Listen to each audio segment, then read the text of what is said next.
জন্মদিনে কি কি গিফট পেয়েছিলাম তোমাদেরকে তো এখনো দেখানো হয়নি, তো চলো তোমাদের সঙ্গে সেটা শেয়ার করি।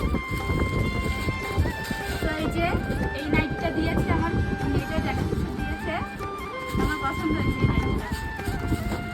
তোমাদের কেমন লাগলো অবশ্যই কিন্তু কমেন্ট করে জানিও। আর এই একটা, আর এই নাইটিটা কিন্তু দিয়েছে আমার একটা পিসি শাশুড়ি, তো এই নাইটিটাও আমার পছন্দ হয়েছে, কালারটা ভালো লাগছে আমার।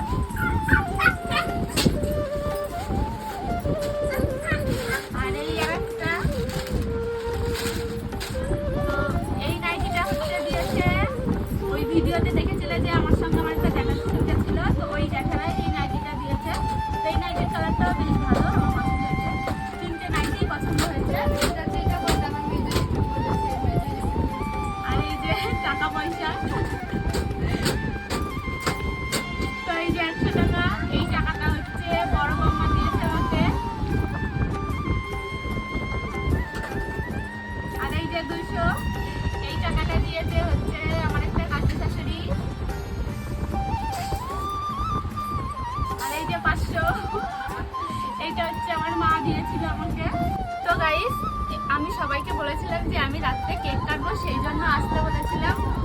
তো সবাই যে আমার জন্য উপহার নিয়ে আসবে সেটা আমি ভাবতে পারিনি। তো ছেলের আবদারেই আমি কেকটা কেটেছিলাম, তো সেই জন্য আমি সবাইকে আসতে বলেছিলাম, যেহেতু আমার কোনোদিনও এইভাবে জন্মদিন করিনি, তো তার জন্যই আমি সবাইকে বলেছিলাম যে প্রথমবার যখন জন্মদিন করছি এইভাবে, তাহলে সবাই আসবে, খুব ভালো লাগবে। তো আমি ভাবতেই পারিনি যে বাড়ির সবাই মিলে আমার জন্য উপহার নিয়ে আসবে। তো আমি খুব খুশি হয়েছি, সবাই এসেছিল।